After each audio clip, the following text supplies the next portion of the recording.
I used to think the worst part trying to get into deep water work was the competition. The bullshit bravado. The way grown men with mortgages would stare at a depth chart like it was a religion and swear they'd rather die than wash out. I was wrong. The worst part was realizing one instructor could decide who got to go down and who stayed topside forever, telling the same stories at the same bars until their bodies quit. The program was called Coastal Rescue and Saturation Operations, which is a fancy way of saying you learn how to live in steel tubes, breathe gas that feels wrong in your lungs, and do hard jobs where water is always waiting to take something from you. It ran out of a training facility that used to be a Coast Guard station. Concrete, salt-eaten, always wet somewhere no matter how many fans you ran. The classroom smelled like neoprene and coffee and that sweet metallic tang from the compressor room. You'd walk past rows of helmets and umbilicals hanging like dead snakes. And you'd hear the pool pumps and the air banks hissing and that constant slow slap of water against pilings outside. Everyone wanted the same thing, a letter from Commander James. Not Commander like he was still in. It was just what everyone called him, like the title stuck to his bones and refused to come off. James taught dive physiology and rescue law, liability, procedure, incident reporting, all the stuff that decides whether you're a hero or a headline after somebody drowns. He was brilliant, dry, and terrifying in a way that didn't need yelling. He didn't posture. He didn't threaten. He'd just look at you like you were a gauge on a panel, and he already knew you were going to fail. When he called on you, the room went quiet in this particular way that only happens around water. Like everyone is suddenly remembering they're not in charge here. By the end of the first block, I was doing well. My tables were clean. My written scores were high. I could strip and reassemble a Kirby Morgan without missing a seal. I could keep a trainee calm when their mask flooded and their eyes went big with that animal panic. But I wasn't special. Not in a room full of ex-military, commercial kids, and guys who've been fishing since they were 12 and thought fear was just another weather condition. A reference from James would change everything. He was plugged in with the Navy salvage folks, the offshore contractors, the deep listening research outfits that never put their logos on trucks. Every year, he picked one student and wrote one letter. One. That student got interviews. That student got phone calls. That student got on a boat and disappeared into real money and real depth. Everyone knew the math, so I did what I had to. I didn't start out thinking I'd be a piece of shit about it. I told myself it was just strategy, like everyone else was doing, only quieter. I went to his office hours constantly. I asked smart questions. I stayed late to help stow gear. I volunteered for the nasty jobs in the dive bay. The ones where you're in knee-deep rinse water fishing hair and tape out a drain, and the whole time you can taste chlorine and rust on your tongue. And when I ran into classmates heading his way, I'd casually mention he'd left early. It worked until it didn't. The thing about a place like that is the water makes liars sloppy. You can't keep everything dry. Something always leaks. Something always shows. One afternoon, I saw Robert outside James's office. Robert was one of those guys who looked built for depth, thick neck, steady hands, skin always a little raw from salt. He'd done 2 stints on a tug before he came here. He had that calm, like nothing surprises him. I stopped like it was casual and said, "Don't bother." He bounced. Had a call. Robert frowned. "That's weird." He told me to stop by. Like specifically. Before I could push it, the door at the end of the hall opened and James came out. He didn't rush. He didn't look tired. He had that same controlled stillness he had in the classroom, like his body had been trained to waste nothing. He tapped Robert on the shoulder as he walked by, just one finger, and kept moving. He didn't even glance at me. Not a flick of the eyes. Nothing. Robert's mouth twitched. Not a smile exactly. More like relief mixed with something sharp. He followed James into the office and the door shut. I stood there in that wet hallway, staring at the condensation running down a cinder block wall, feeling my stomach drop like I'd missed a step on a ladder. The next morning after lecture, after James spent 50 minutes talking about negligence like it was a kind of drowning, he stopped beside my desk. "We need to talk," he said. Calm, almost bored. My office. Half an hour. The guy next to me leaned in and whispered, "Holy shit, congratulations." I didn't correct him. I couldn't. My throat was tight, like I'd swallowed brine. I tried to do the math all the way back to my car. Who had told him? How much he knew? Whether he'd already decided to cut me loose. The wind off the bay was cold and wet. My hoodie clung to my arms. Somewhere out on the water, a buoy bell clanged with that dull, lonely metal sound, and for a second it felt like it was ringing for me. At 5:30, I walked into his office. It wasn't some academic office with diplomas and nice furniture. It was a converted storage room overlooking the marina, with a desk bolted to the floor and shelves of binders that smelled like mildew. A single window looked out at the docks. You could see the training boats rocking against their lines, and beyond them the gray sheet of the bay. The glass had salt crust in the corners. James was already watching me like he'd been waiting in silence for hours. He pointed at the chair. "Seat," he said. He folded his hands on the desk. A yellow legal pad sat in front of him, blank. No notes, nothing to hide behind. That was his style. Make you bring your own rope. "I've been told you've been informing other students about my office hours," he said. My mouth opened, and for a second all I could think about was how water tastes when you've been underwater too long and you surface and your lips are numb. Metallic. "Wrong. I'm sorry," I said. "I don't know what I was thinking." He smiled just a little. "No," he said softly. "You do." That's the thing about him. He never raised his voice. He didn't have to. When he said something, it landed like a weight. "Nothing to apologize for," he continued. "I admire ambition." He leaned back, chair barely squeaking.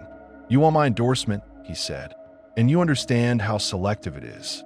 I nodded, because anything else felt dangerous. "You've been working," he said. "Hard. Smart. You're capable.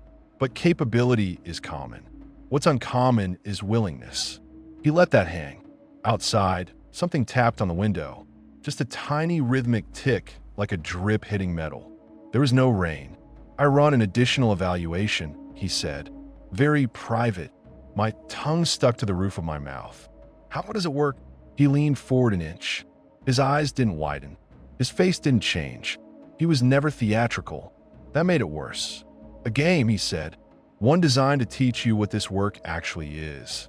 Not what the manuals say. Not what the posters on the wall say.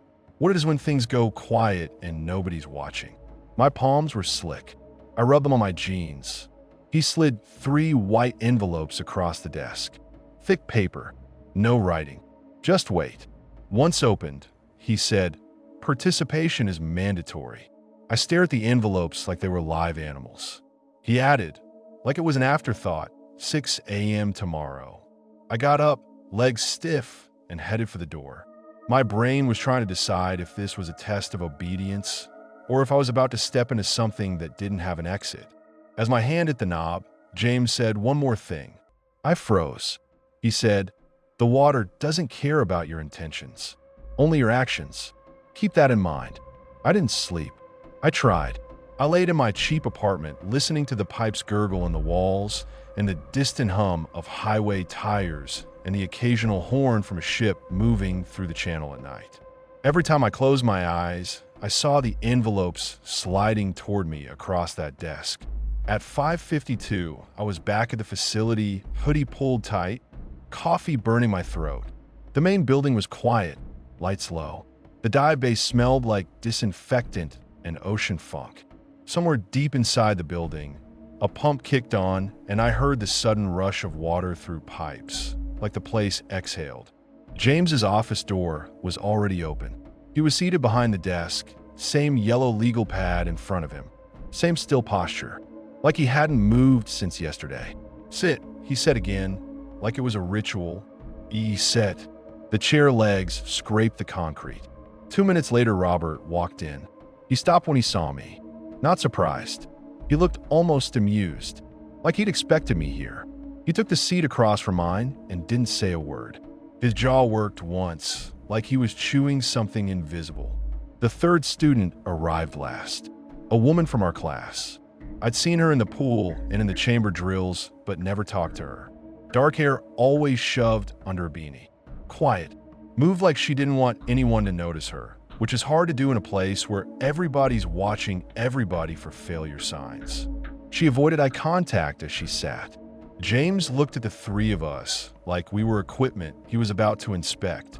"You are here," he said calmly, "because each of you has demonstrated a willingness to bend procedure when it benefits you." Robert's nostrils flared, but he didn't deny it. The woman's fingers worried at the cuff of her sleeve. She kept her gaze down. James's eyes flicked to me. "Some of you did so knowingly," he continued. "Others did so believing no one was watching." His voice was neutral, almost bored, like he was reading tide tables. "This evaluation will consist of 3 rounds," he said. "Each round will test your understanding of duty, not as it's written, but as it's practiced." He slid 1 envelope to each of us. Then he set 3 sheets of paper on the desk. "Once opened," he said again, "participation is mandatory." Robert gave a nervous laugh that came out sharp. "This is a joke, right? Some kind of psych thing?" James smiled. "No, this is your future." He tapped the papers. "You will not discuss this game. You will complete each task within 24 hours. Under no circumstances will police, faculty administration, or outside authorities be involved." My heart hammered against my ribs. I skimmed the page. It read like an NDA, but meaner. Airtight. Names left blank. No logos. No letteridad. Just language that made my stomach sink. It referenced operational integrity, career placement, financial restitution. It had teeth. The woman signed without hesitation. No pause. Like she'd already decided something before she walked in. Robert hesitated, then signed, hard enough to dent the paper. I tried to pretend I was reading for legal details, but really I was stalling. I could feel the trap closing. I could feel the water rising in my imagination, slow but inevitable. I signed. James gathered the papers, stacked them neatly, then looked up. "Well done," he said. "Best of luck. Abide by the rules. I will be watching." He said watching like it was literal, not a metaphor, and the word left a cold smear on my spine. We stood. None of us spoke. The hallway outside felt louder than usual. The building hummed with electricity and pumps and the faint clink of rigging outside. I didn't open my envelope in the facility. I waited until I was out of my car in the marina parking lot. The bay was gray, chopped by wind. A couple pelicans sat on a piling like they were board judges. My fingers tore the flap. Round 1. Intent. The task was simple. Vandalize a property. Under it was an address and a time window. Tonight, between 11 o'clock and 3 o'clock. For a second, I almost laughed. Vandalism? This was his private evaluation? After all that talk about duty? Then I read the second line. Choose a site connected to water operations. Leave a message that signals awareness of culpability. My mouth went dry. I drove home with the envelope on the passenger seat like it was a living thing. All day in class, my ears rang with James's voice. The pool session felt different. The water felt heavier. When I dropped under, the world went quiet except for my own breathing and the faint pop of bubbles. In that quiet, my mind kept replaying the words, "I will be watching." At night, I pulled on a black hoodie, old work boots still stained with oil from summer on a dock crew, and an old Halloween mask I'd kept from a stupid party. Plastic cheap, blank smile. I hated it. It made me feel like a cliche, but the idea of my face on someone's camera made my stomach knot. I drove to the address. It was a small service yard on the edge of town, one of those places that repairs outboard motors, repacks winches, welds broken trailer frames. A chain link fence. A faded sign with a marlin on it. Behind the fence, hulks of boats on stands, their hulls streaked with algae like old bruises. The whole place smelled like fuel and salt and wet rope. Water everywhere, even when it wasn't visible. In the air, in the wood, in the rust. I parked down the street and walked, hands shoved in my pockets like I belonged. The fence had a loose spot where someone had cut it and bent it back. I slipped through and felt the cold metal snag my hoodie. I froze, listening. Nothing but wind and distant highway noise, and from the marina a mile away, the faint rhythmic clank of halyards against masts. That sound always carries at night. Metal tapping metal, like someone gently knocking on a door that doesn't open. I found a wall of corrugated metal on the side of a storage shed. It was already tagged with some old graffiti. I pulled a can of spray paint from my bag. My hand shook hard enough the can rattled. I told myself, it's just paint. It's nothing. Nobody's getting hurt. That's how you lie to yourself when you're stepping over a line. You make it small. I shook the can again and pressed the nozzle. The hiss sounded loud as a flare in that quiet yard. I sprayed 2 words in block letters. Mensero? I didn't even know why that phrase came to me first. Maybe because James used it in class constantly. Guilty mind. Intent. It fit his little round one title like it was scripted. The paint dripped. Thick, black, wet. It looked like oil. I stepped back, heart hammering, and that's when I heard tires on gravel. Headlights swept across the yard, fast and low. A black SUV rolled past the open gate like it had a key. Slow enough to be casual, but not hesitant. My body went cold. The mask on my face suddenly felt suffocating. The SUV stopped at the far end of the yard, angled so its lights caught me. The window rolled down. A camera flashed. Once, twice. That bright white burst burned behind my eyes. Then the window went up and the SUV rolled out like it had just checked the weather. I stood there, frozen, the spray can still in my hand. My mouth tasted like metal. I could hear my own pulse louder than the wind. I left fast, slipping back through the fence, half expecting someone to grab my hoodie and yank me down into the wet gravel. When I got in my car, my phone buzzed. A text from an unknown number. Round 1 complete. It hit me like a punch. Not because it confirmed he'd seen me. I already knew. It hit because it meant the game wasn't happening in James's office. It was already out here, on the waterline, in the dark, with cameras and vehicles and people I didn't know. I drove home with my hands locked at 10 and 2 like I was taking a test. Every set of headlights behind me made my throat tighten. Every time I stopped at a light, I checked my mirrors. When I finally got home, I ripped the mask off and threw it in the sink. My face in the mirror looked pale and wrong, like I'd been underwater too long. I didn't sleep then either. I sat at my kitchen table listening to my fridge hum and the pipes tick. Every now and then I heard a soft drip from the bathroom faucet. It wasn't leaking. It was just making that noise like there was water somewhere inside it that wanted out. The next morning, I went to James's office early, before the place fully woke up. Fog sat low over the marina. Boats loomed like shapes in milk. The air tasted like salt and diesel. James handed me the second envelope, like he was giving me a homework assignment. "Excellent work," he said. "Best of luck on the next round." I wanted to say something. Anything. Like, what the fuck is this? Who's in that SUV? How are you doing this? But my tongue felt glued down by fear and ambition. As I left, I saw Robert pacing at the end of the hall near the dive lockers. He looked wrecked. Not tired. Wrecked. Like he hadn't blinked in hours. When he saw the envelope in my hand, he stepped toward me fast. "Don't open it," he said. I stopped. The fluorescent lights overhead flickered once, buzzing. The building smelled damp like it always did, but now it felt like the damp was listening. "The next round is just..." Robert swallowed hard. "It's fucked up." I smirked on instinct like a reflex. The same stupid competitive grin I'd worn every time I told someone James had left early. "Try to limit competition." "Huh," I said. Robert's eyes went red at the edges. "No," he snapped. "You're not hearing me. This isn't some hazing ritual. This isn't a joke. It has consequences. Real ones." I tightened my grip on the envelope. "Then don't do it." Robert shook his head, sharp. "You don't understand," he said, voice rising. "Everything I worked for is gone. He controls placement. Not just letters. Placement. He can make sure you never work again. He can make sure you get blacklisted offshore without anyone even saying your name out loud. You'll just stop getting calls." He looked like he wanted to hit me. Or maybe he wanted me to hit him so he could feel something other than terror. I leaned in low and said, "So what? You're trying to scare me off because you're losing?" Robert's face twisted. He grabbed the edge of a locker hard enough his knuckles went white.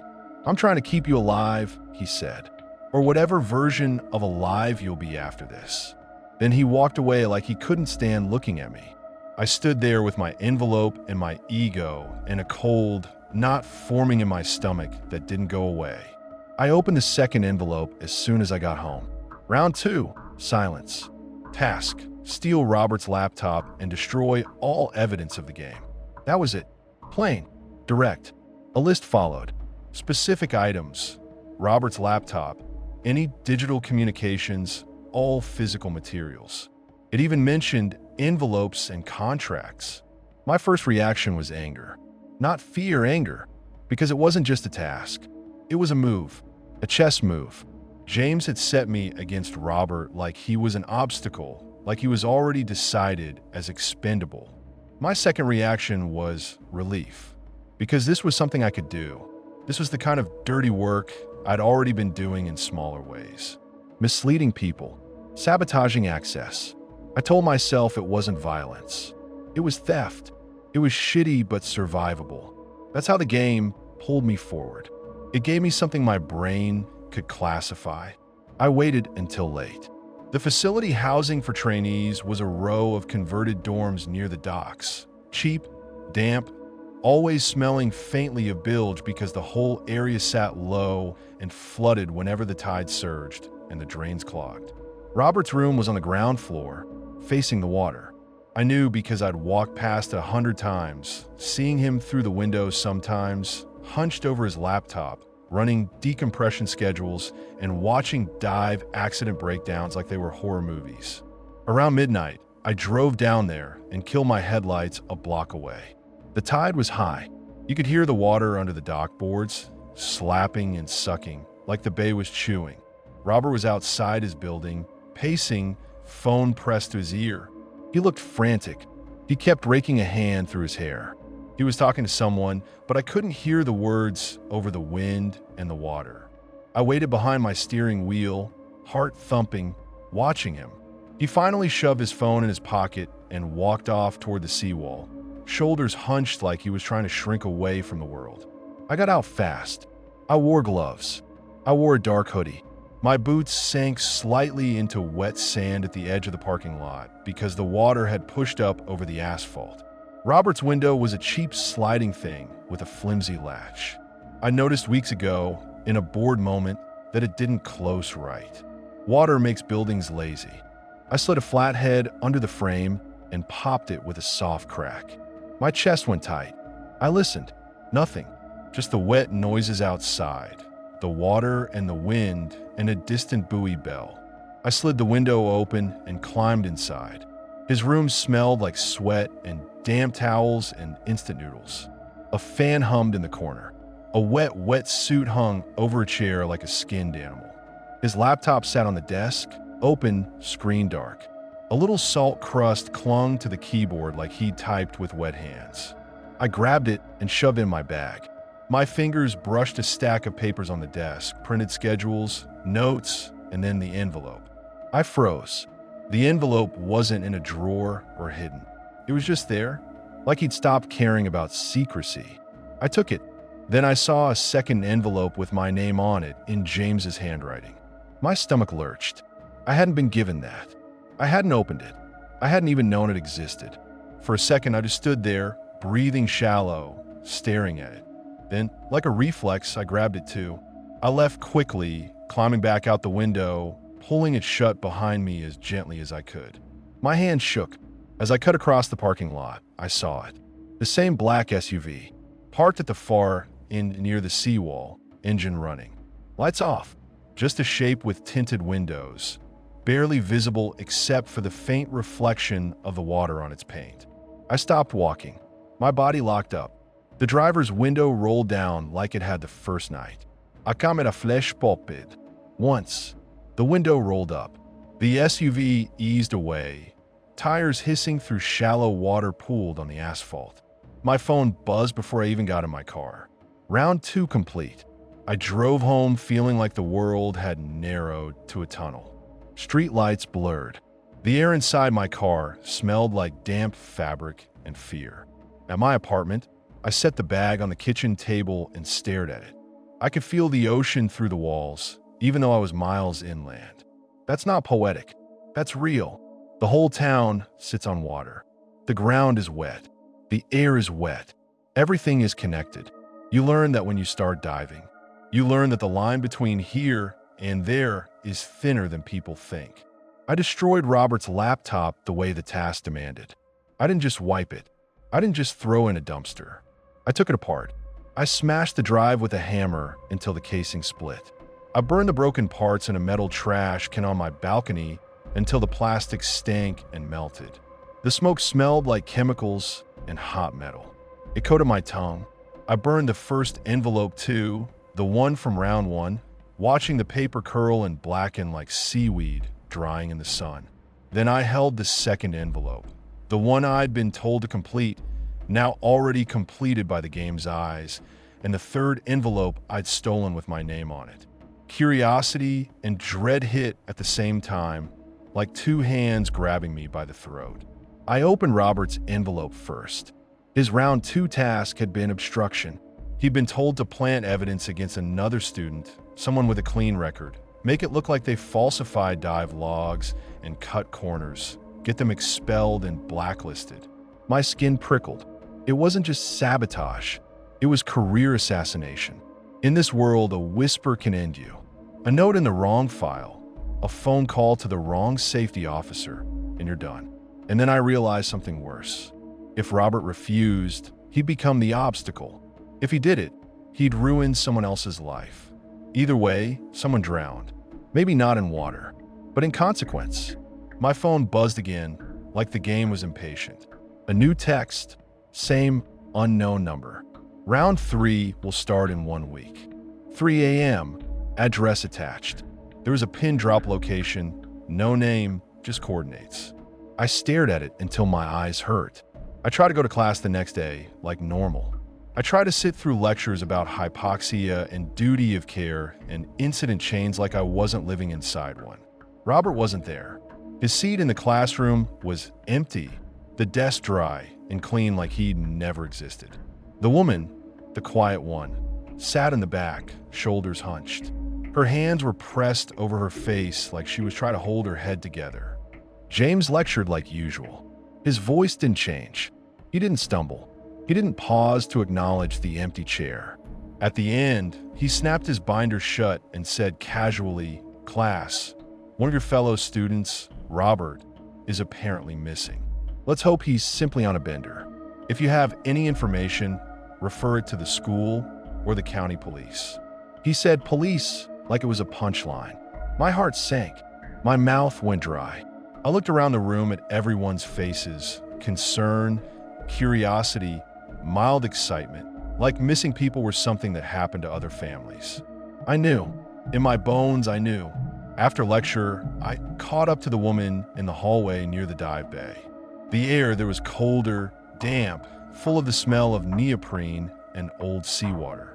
Somewhere a pump kicked on and the pipe shuddered. "Hey," I said. My voice sounded wrong to my own ears. "Sorry, I never caught your name." She stopped so fast I almost ran into her. She turned on me with eyes that looked flat and exhausted. "Please leave me alone," she said. "No sofnis, no pelaitnis. We shouldn't be talking. Robert." Her jaw clenched. "This isn't a game anymore," she said. "Something bad happened last night, and we both know it." I swallowed hard. "Do you know where he is?" Her lips pulled back like she was about to say something. Then she shook her head once, small. "You keep thinking you're the predator," she said quietly. "You're not. We're all fish in a bucket, and somebody's tapping on the glass." Then she walked away down the hall, boots squeaking on wet concrete.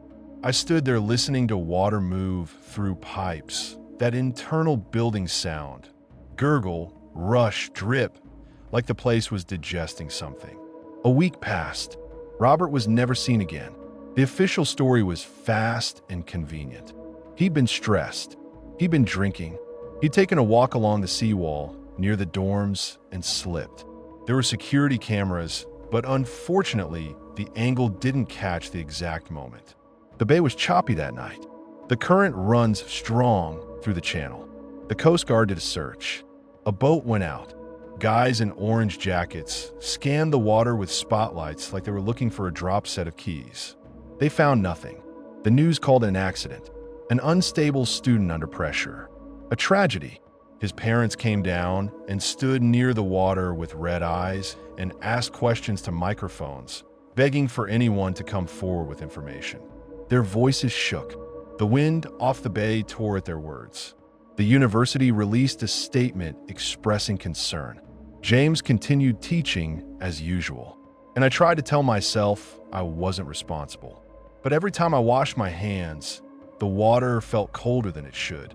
Every time I stepped into the pool, I imagined a body drifting beneath me, hair waving slow in the filtered light. Every time I heard a buoy bell or a dockline creak, I thought about Robert's voice in that hallway. "I'm trying to keep you alive." The woman avoided me after that. She moved through the facility like a ghost. She kept her head down. She skipped pool sessions when she could. When she had to be there, her eyes looked distant, like she was listening to something nobody else could hear. I started hearing things too, not in a haunted way, in a way that made me question whether fear can tune your senses like a radio. At night in my apartment, when everything was quiet, I'd hear a faint rhythmic ping from somewhere outside. Not constant, not loud, just a single clean metallic pulse, then nothing for a while, then again. Like sonar. I told myself it was a neighbor's pipe, a buoy bell, a boat horn far away, but it didn't sound like any of those. It sounded like something checking distance. Round 3 came on a rainy night. Real rain, not the constant wet breath of the coast. Sheets of it, the kind that turns the streets into shallow rivers and makes the air smell like mud and brine. At 2:15 a.m., I got in my car and drove toward the coordinates. The route took me off the main road, past dark marinas and closed bait shops, past a row of warehouses with faded company names peeling off their sides. Everything looked drowned. Streetlights reflected off puddles like broken glass. My wipers fought to keep up. The further I drove, the less town there was. Trees closed in. The road turned to packed dirt. My tires hissed through water.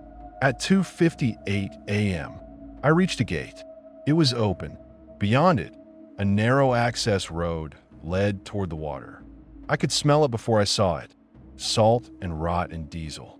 The kind of smell that gets into your clothes and won't leave. I followed the road down to a small private dock, half hidden by reeds. A single floodlight hung from a pole, buzzing, throwing harsh white light onto the wet planks. A man waited beside my car as I parked. He wore a black suit, wrong for the weather, wrong for the dock. Rain slicked his shoulders. His shoes were too clean. His face was hidden behind a distorted rabbit mask. Not a cute one. It was long and cracked, like porcelain that had been dropped and glued back together. The mouth was stretched in a permanent grin. The eye holes were too dark. He didn't say hello. He didn't ask my name. He just said, "Follow me." His voice was flat, like he was reading a line he'd said 100 times. He led me down the dock toward a boat. A rigid inflatable, dark hull, engine already humming. The rain struck the water and made a million tiny explosions. The bay beyond was black, broken by the occasional smear of light from far-off industrial buildings. I climbed into the boat. The rubber tube was slick under my hands. My shoes splashed and pooled rainwater at the bottom. The rabbit mask man untied us and pushed off. The engine growled low as we moved away from the dock. The floodlight behind us shrank. The world turned into rain and darkness, and the slap of water against the hull. I tried to speak. My throat wouldn't work. We crossed the bay fast, cutting through choppy water. Spray hit my face, cold, salty, tasting like metal. My hoodie soaked through. My fingers went numb. Then, ahead, a shape emerged. A structure squatting on the water like a dead thing. At first, I thought it was a barge. Then I saw the concrete walls, the heavy steel doors, the rust stains streaking down like old blood. A decommissioned listening station. One of those old coastal defense installations they never fully tear down. It sat half in the water, half out, like it had sunk and refused to finish the job. The boat slid into a narrow opening in the concrete. Inside, the water went calmer. The rain sounded louder against the walls. The air smelled stagnant, like trapped seawater and old rust. We came to a metal ladder bolted into the concrete. The rabbit masked man climbed out first, moving like he wasn't cold. He gestured for me to follow. I climbed onto a platform slick with algae. My shoes skidded. I caught myself on a railing that felt slimy. A door waited there, heavy and gray, with a keypad next to it. No markings, no signs. The rabbit masked man punched in a code without looking. The door clicked. He opened it. Warm air spilled out, thick with the smell of wet concrete and something else, oil maybe. Old machinery. Mold. He stepped aside. In. I went in. The corridor beyond was lit by low red lights, the kind used on ships at night. The floor was grated metal. Beneath the grating, black water moved slowly, like a throat swallowing. Every few steps, water dripped from somewhere above, hitting the grating with a bright metallic tick. Tick, tick. Farther in, I heard it. A faint, clean ping. One pulse, then silence. My skin went tight all over. The rabbit masked man led me through the corridor into a large chamber. It used to be some kind of operations room. Now it was repurposed. Rows of people sat in silence on metal benches, all wearing masks. Not just animal masks. Some had old dive masks strapped over them. Some had hoods. Some had full-face respirators with the filters removed like they were costumes. Their eyes stared out at the center of the room. The center was a raised platform surrounded by water. Not decorative water. Real water pooled around it, dark and still, reflecting the red lights like blood. Across from me, on the far side of the platform, stood the woman from class. Her head was down. Her hands trembled at her sides. Her clothes were damp. Her hair clung to her cheeks. The rabbit masked man stepped back. The door behind me slammed shut with a deep metallic boom that vibrated in my ribs. A sound followed, the solid clank of something locking. I turned, panic spiking, and saw two guards standing by the door. Black clothes, gloves, faces hidden behind smooth masks like blank dive plates. No exit. A microphone crackled. James stepped forward from the shadows like he'd been there the whole time. He wore a dark coat, rain beating on it like he just walked in from outside, but he looked completely comfortable. Like this was his lecture hall. He held a microphone in one hand. In the other, a small device, maybe a radio, maybe a remote. "Welcome," he said warmly, voice echoing off concrete. "Tonight's evaluation concludes. Round 3, the final verdict." The crowd leaned forward in perfect silence. The water around the platform made tiny lazy ripples, like it was breathing. James looked at me, then at the woman. "A decision must be made," he said, "as it always is." Then he nodded once. A knife clattered onto the platform between us. Not a kitchen knife, a dive knife. Black handle, serrated edge. The kind you carry for lines and nets and emergencies, if you're lucky. It skidded and stopped near the center, right above the black water. The woman lifted her head. Tears ran down her face, mixing with damp hair and sweat. Her mouth opened and her voice came out thin and wrecked. "I'm sorry," she whispered. And she moved. She didn't lunge like some movie psycho. She moved like a diver who knows the water's about to get ugly and there's no time for feelings. 1 second she was standing there shaking. The next she was stepping sideways, eyes locked on the knife like it was a tool she'd use 100 times. Her shoulders dropped. Her breathing slowed. That scared me more than the tears. I backed up without meaning to. My heel hit the edge of the platform, and for a flash, I felt that sick little slip you get on a wet ladder rung, right before gravity decides for you. The water around the platform shifted, black and quiet. I could smell it. Old seawater trapped in concrete, plus something oily, like a bilge that hadn't been cleaned in years. The crowd didn't make a sound. No whispers, no cheating, just the low electric hum of the place and the rain hammering the roof somewhere above, and drip, drip, drip from the pipes. James watched us like he was grating. I wanted to shout that this was insane, but he couldn't do this, that people don't just do this. But my body knew the truth before my brain accepted it. The doors were locked, the guards were real, and the water was right there waiting to swallow whoever lost. The woman took 2 quick steps and grabbed a knife. She didn't pick it up like she was afraid of it. She wrapped her hand around it like it belonged there. Then she looked at me, and something changed in her face. Not rage, not hatred, resignation, like she'd already fought this in her head for a week, and I was just the final step. "Don't make me chase you," she said, voice cracked, and it was the first full sentence I'd ever heard her say. I said, "Put it down." She barked a laugh that turned into a sob. "I can't." I glanced at James. "Stop this." He didn't even tilt his head. "Proceed." The word hit like a gavel. The woman came at me, low and fast. I threw my hands up, trying to catch her wrist, trying to control the blade, trying to do anything that didn't end with one of us bleeding out in a concrete box full of water. Her knife hand swiped, and I felt the air move. I smelled my own sweat like it was diesel. We collided. My shoulders slammed into her chest. She was smaller than me, but she fought like she was trying to climb out of a rip current. Pure, desperate strength. The knife scraped along my forearm. Not deep, but enough that my skin opened and heat ran down my wrist. I grunted and shoved. My boots slipped. The platform was wet. Of course it was wet. Everything around water is wet. You forget that until you're trying not to die. Her elbow drove into my ribs. Hard, sharp pain. I staggered back. "You think I want this?" She hissed, and her voice went ugly. "You think I'm enjoying this?" I tried to grab her knife, wrist again. She yanked free and swung. I felt the blade graze my hoodie, heard the fabric tear. The sound was tiny but loud in that room, like paper ripping in church. I backed toward the edge without intending to, because my body was looking for space. Bad instinct. The water whispered below the grating, thick and dark.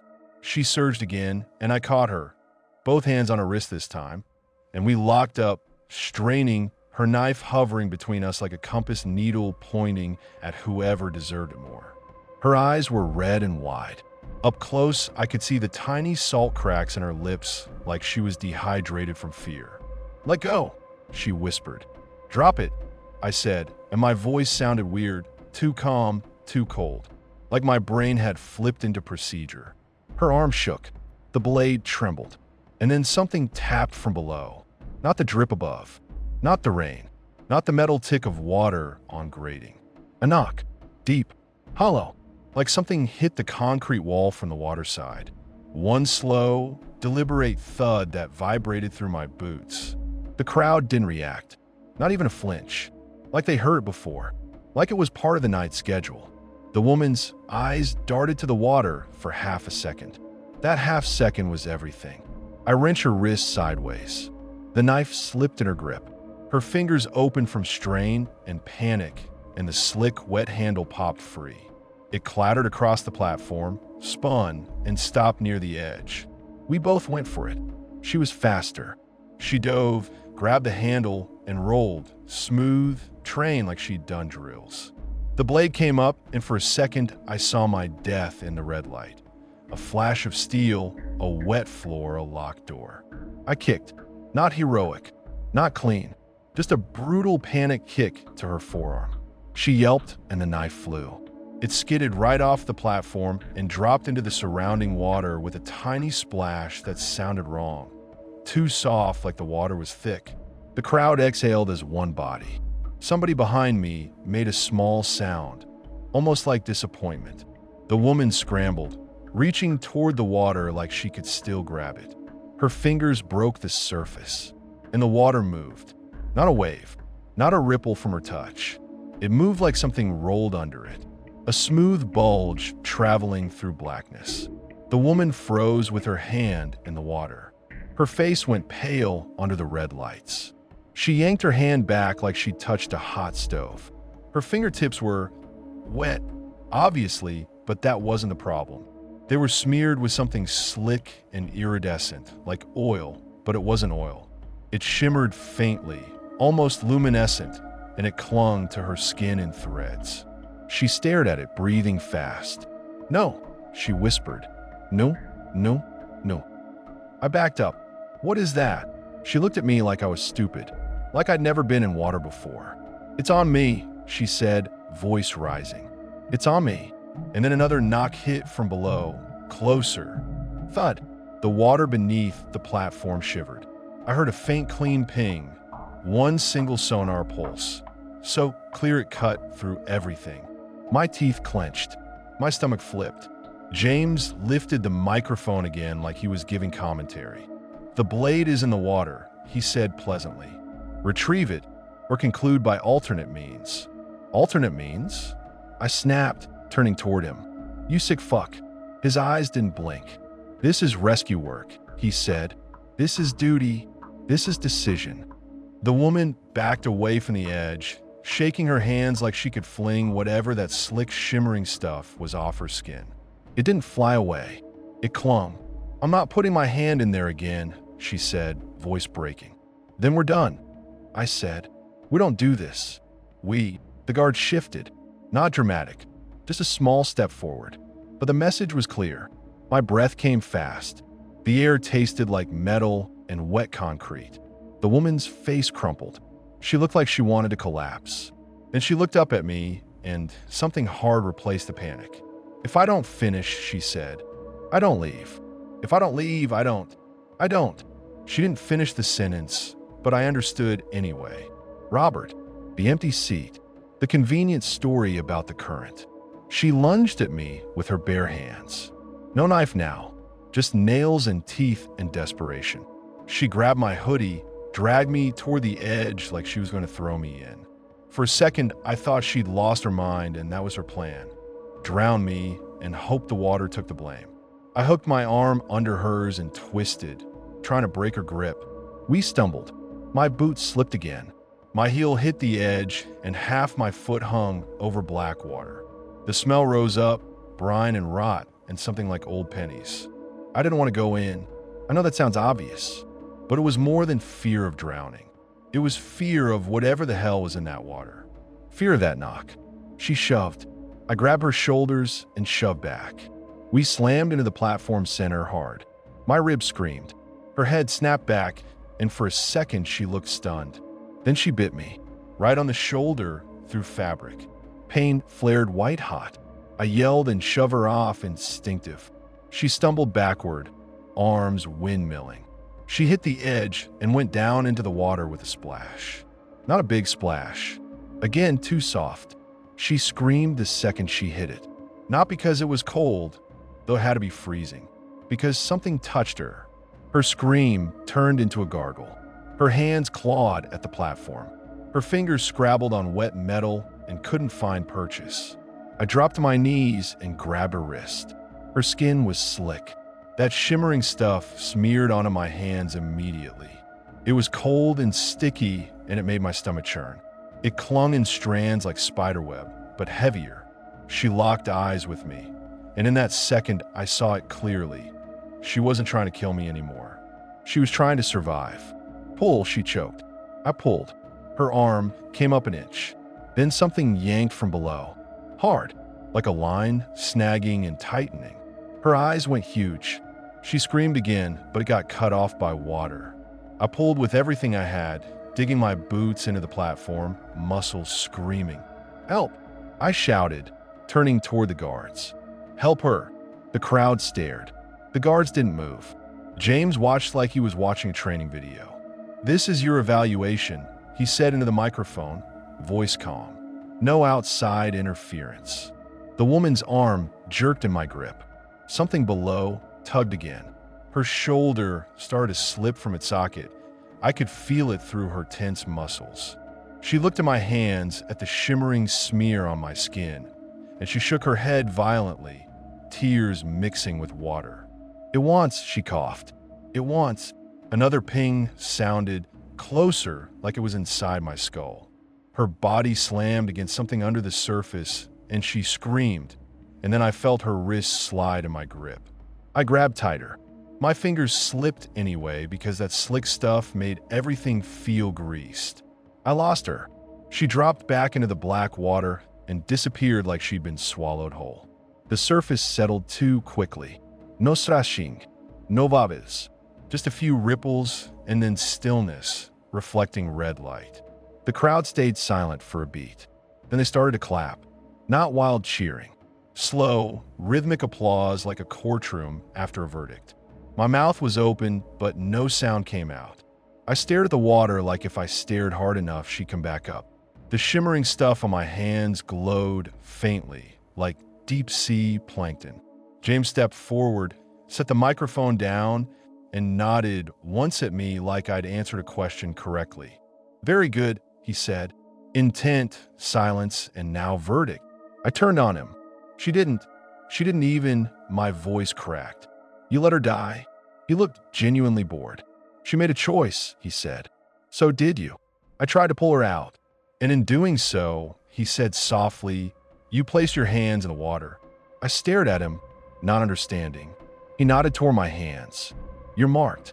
My stomach dropped through the floor. The guards finally moved. They opened the door. The rabbit-masked man appeared like a stagehand. "Escort," James said. I wanted to run at him. I wanted to punch him. I wanted to scream into the crowd that they were monsters. But my legs didn't work right. My body felt like it had been in cold water too long, slow, heavy, numbing spots. The rabbit-masked man led me back through the corridor. Water dripped. The grating was slick. Beneath it, the black water moved, slow, like a throat swallowing. As we passed one of the red lights, I looked down through the grating. For a split second, I saw something pale drift below. Not a body, not human. A smooth, curved shape like the side of a massive fish, but wrong. Too close. Too big for that space. Then it slid into darkness. My breath caught. The rabbit-masked man didn't look down. He just kept walking like none of it mattered. Back in the boat, rain still hammering, I sat shaking. My hands were held up in front of me because I didn't want them touching my clothes. That shimmering slime still clung to my fingers and palms. It pulsed faintly when the boat hit chop, like it responded to movement. I tried to wipe it off on my jeans. It just smeared. The rabbit-masked man didn't speak. He drove us back to the dock and dropped me off like a package. I drove home in silence, wipers squealing, the smell of seawater stuck in my nostrils, the feel of that slick stuff on my skin making my stomach roll. At home, I stood over the sink and scrubbed until my hands hurt. Hot water, soap, nail brush again and again. The water ran cloudy with grime, but the shimmering residue didn't wash away like normal dirt. It faded, but it left behind a faint tacky feeling, like my skin had been coated in something that wanted to stay. When I finally stopped, my hands were red and raw. My knuckles cracked. My wrist throbbed. I stared at myself in the mirror. My face looked older than it had a week ago. My eyes looked too open, like they'd forgotten how to close. I got a text right then. Unknown number. Final round complete. No congratulations. No, well done. Just that. I didn't go to class the next day.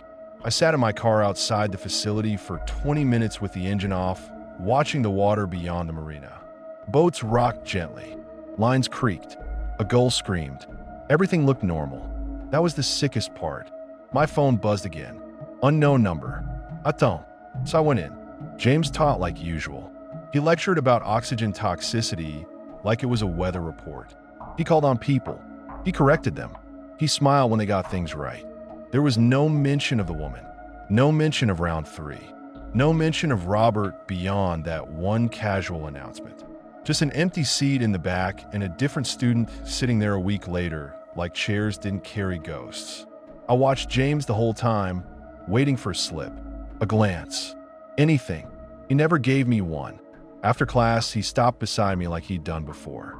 "Congratulations," he said softly, so only I could hear. "You've demonstrated the capacity for decision under pressure.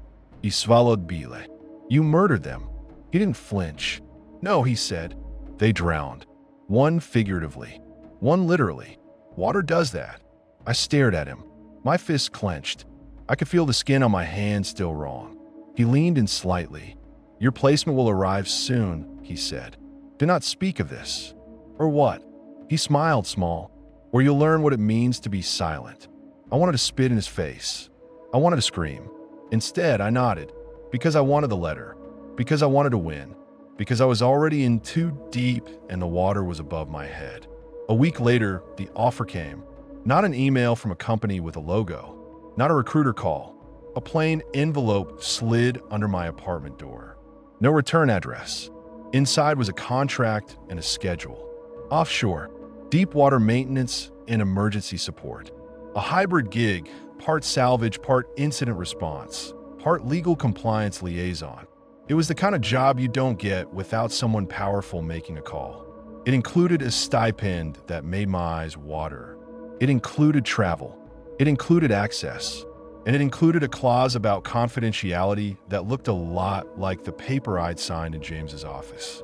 I sat at my kitchen table with the contract and stared at it until my coffee went cold. My phone buzzed. Unknown number. Sign. I signed. I told myself it was survival. I told myself I could go offshore, do the job, keep my head down, and whatever James's sick little world was, it would stay back on land in that damp concrete facility. That's what people tell themselves before they step into deep water. The first time I went out, it was on a crew boat at night. The sea was black and restless. The rig rose in the distance like a lit-up city on stilts, humming, clanking, alive. Every time the boat hit a wave, spray hit my face and tasted like salt and diesel. The crew around me joked and smoked and chewed gum like nothing mattered. They called me the paperwork diver. They asked if I was scared of getting my hair wet. They were trying to size me up. I didn't joke back. My jaw was locked, because every few minutes through the hull, I heard it. A faint clean ping. Not sonar from our boat. Not a buoy bell. Not the rig alarms. A single pulse in the bones of the vessel. Like something under the water was checking distance again. I tried to ignore it. I tried to pretend it was in my head. Then the captain of the crew boat glanced over his shoulder at me and said, casual as hell, "You hearing that too?" I stared at him. He kept his eyes on the rig. "Don't worry," he said. "It don't usually come up this shallow." My stomach turned inside out. "What the fuck is it?" He shrugged. "Old stories. Deep junk. Weird acoustics." He spat overboard. "Don't go staring into black water too long. It stares back." When we reached the rig, the air smelled like oil and hot metal. The structure vibrated under my boots. The wind was strong enough to rip words out of your mouth. They put me in a bunk room with a tiny porthole. At night, I lay there listening to the rig groan and the waves slap the legs and the pipes gurgle like a giant drinking. The ping came at 3:07 a.m. One pulse, then again closer, then silence. I sat up sweating, heart pounding, staring at the porthole. The sea outside was black. The rig lights made a weak halo on the surface, and beyond that was nothing. Just depth. I could have sworn I saw something move under the surface, slow and smooth, like a shadow with its own gravity. I didn't sleep the rest of that night. Days turned into weeks. I learned how offshore politics work. It's like law school, but with more rust and fewer witnesses. The wrong report can end a contract. The wrong admission can shut down a project. Everyone has an incentive to keep things quiet, especially when the water is involved, because the water is a perfect excuse.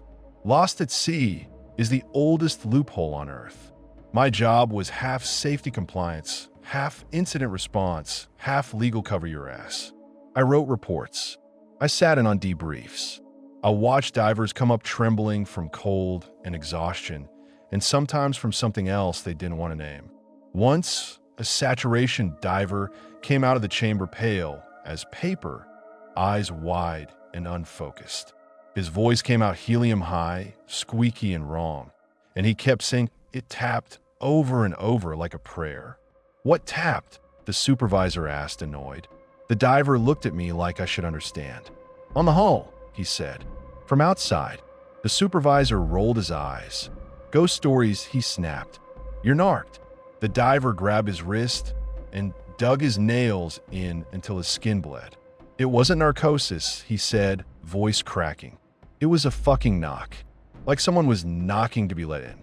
They wrote him up for panic behavior and sent him home. I didn't say a word because I knew what silence buys you. And then there was the black SUV again. Not offshore. Not possible, right? Except one time when we docked for resupply. I walked down a pier toward a supply warehouse and saw a black SUV parked at the far end, engine idling, windows tinted. My blood went cold so fast my hands went numb. The window rolled down. I camera flash popped. Once, the window rolled up. The SUV rolled away like it had never been there. I stood on the pier with the smell of fish guts and diesel in my nose, staring at the water, and the ping sounded in my skull again like laughter. I tried to find out who was running James's little network. I'm not proud of it, but I tried. I asked questions. Quiet ones. I dug into old incident reports from the training facility. I looked up names of instructors who'd quit suddenly. I searched for Robert's name in Coast Guard bulletins, thinking maybe his body had been found. Maybe there'd been a real investigation. Nothing. People vanish into water all the time. The system is built to accept it. I called a friend at the county office. He told me, bluntly, the file's sealed. Not sure by who. Not normal. By who? I asked. He sighed. Don't know. Federal? Private? It's like it got vacuumed. I stopped pushing after that. Not because I became okay with it, but because I started noticing the consequences of curiosity. When you live around water, you learn what currents do to things that resist. A guy on our rig, maintenance, not a diver, started talking too much one night. He'd had a few beers, which is already a big no-no offshore, but people break rules when they're tired and lonely. He told a story about a box they'd towed once, a sealed module from some deep project, and how the water around it looked wrong, like oily black glass, even in daylight. He laughed while he told it, trying to sound tough, but his eyes kept flicking toward the sea like he expected it to answer. A week later, he fell during a storm and went overboard. The report said he wasn't clipped in. I watched the footage from the rig's cameras.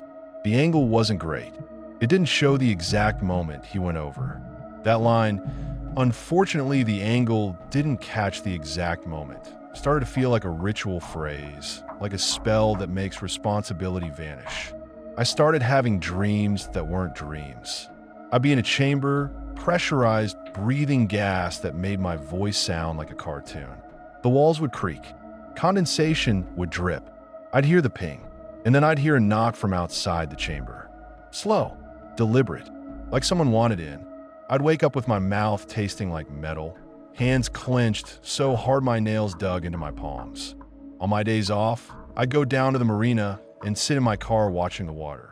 I couldn't stop. I'd tell myself I was just decompressing mentally, no pun intended. But really I was checking, listening, waiting. Sometimes I'd hear it out there too. A faint ping, almost under the sound of the wind. Once I saw a slick on the surface near the pilings. Not fuel, something darker, thicker. It shimmered faintly in the sun. It reminded me of the stuff on the woman's fingers. I drove away shaking. Years passed like that. Offshore rotations, training refreshers, more certifications, more money than I'd ever imagined. A clean record, a reputation for being calm under pressure. People trusted me. That's the part that makes me want to puke. They'd come to me after incidents, wanting advice, wanting me to interpret rules, write reports, protect them. I got good at it.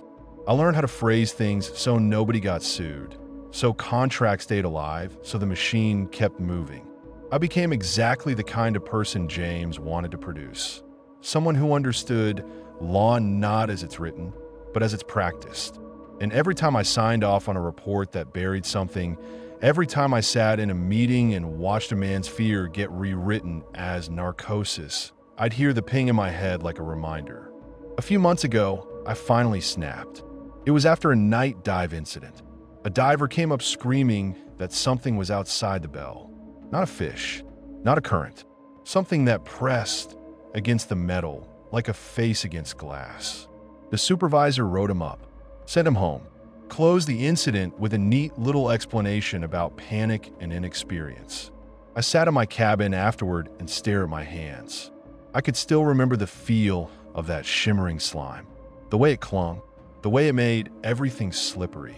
I realized I'd been washing my hands for years and it still hadn't left me. Not physically, my skin is just skin, but in the way my brain reacts to water now. Like I'm marked. I typed up an email to a journalist. I didn't send it. I typed it anyway because I needed to see the words on a screen to believe they were real. I described the facility, James, the envelopes, the tasks, Robert's disappearance, the woman's death. I attached nothing. I used no names beyond James. I stared at the send button for a full hour. Then my phone buzzed. Unknown number. Don't. Just that. One word. My throat closed. My heart hammered. My fingers went numb. I deleted the email. I sat there in the rig's quiet cabin, listening to the water slap the legs, and I realized something simple and awful. I wasn't being threatened by James anymore. I was being managed by the system he'd built, or whatever lived inside it. A week after that, I got something in the mail in my apartment. Not offshore on land. My real address, which I don't give out. It was an acceptance letter. Not from a school, from a committee, from a board. The paper was thick, expensive, the kind that makes you feel important even as it makes you feel sick. It congratulated me on my advancement. It welcomed me to evaluation oversight. It told me, politely, that my service had been noted. I sat at my kitchen table with that letter and laughed until my throat hurt because it was either laugh or break something. That night, the ping started again outside my apartment. Not in my head. Outside, I got out of bed and crept to the bathroom window that overlooks the alley. Rain had fallen earlier. The pavement was wet. Puddles reflected the streetlight. The ping sounded once, clean and metallic, like someone tapping a tuning fork against concrete. Then a knock came from the plumbing onto the sink. Thud. My stomach dropped. I stood perfectly still, staring at the cabinet door like it might open and spill black water across my floor. Another knock. Thud. And then soft, barely audible like it came through water. A voice. Not words. Just a vibration like someone humming inside a pipe. I backed away, shaking, and the humming stopped like it had never been there. I didn't sleep. Last night I got a text. Unknown number. Same tone. Same cold certainty. Final verdict delivered. Prepare your own evaluations. I stared at that message for a long time, thumb hovering over the screen, trying to decide if this was a threat or an instruction or a sentence. Then I heard the water in my apartment do something it shouldn't. My kitchen faucet, which was fully off, started dripping. Not a slow leak, not a random drip, a steady rhythm. Drip, drip, drip. Exactly like the drip in that corridor under the listening station. I walked into the kitchen and stared at it, hand hovering under the spout. The drip hit the sink with a bright metallic tick. Tick, tick, tick. My phone buzzed again. A pin drop location. Coordinates. Off the coast. Deep water. My skin went cold. I tried to tell myself I could refuse.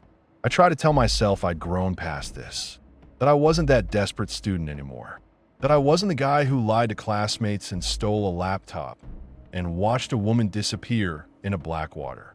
But the truth is, I've been swimming in this since the moment I picked up that first envelope. You don't just climb out of deep water because you feel like it. There are decompression stops. There's pressure. There's damage you don't feel until later. I haven't slept since that text, and I'm writing this now because I keep hearing that ping, faint but steady, like a distance measurement closing. If you're listening to this on some narration channel and you're thinking, this guy's full of shit, good. I hope you keep thinking that. I hope you go back to your normal life and let this be entertainment. Because if you don't, if you recognize any of these details, if you've ever been in a facility that always smells damp no matter how much bleach they use, if you've ever heard a knock on hull at a depth where nothing should be touching you, if you've ever seen a black SUV at the edge of a dock where it doesn't belong, then you already know what I know. This isn't about one instructor. It's an ecosystem. Water doesn't just hide bodies. It hides systems. It hides arrangements. It hides the things that keep moving under the surface while everyone on land argues about rules like rules matter. And now they're telling me it's my turn. Prepare your own evaluations. My hands are trembling as I type, not from fear of stabbing someone or getting stabbed, but from a certainty that the next round won't happen in a barn or a concrete room. It'll happen offshore, in a bell, in a chamber, in a place where the only way out is up through black water, and the only witness is whatever's been knocking from outside for longer than any of us have been alive. The tap of my kitchen has stopped dripping. It's completely silent now. That's worse, because the last time the water went silent, somebody disappeared.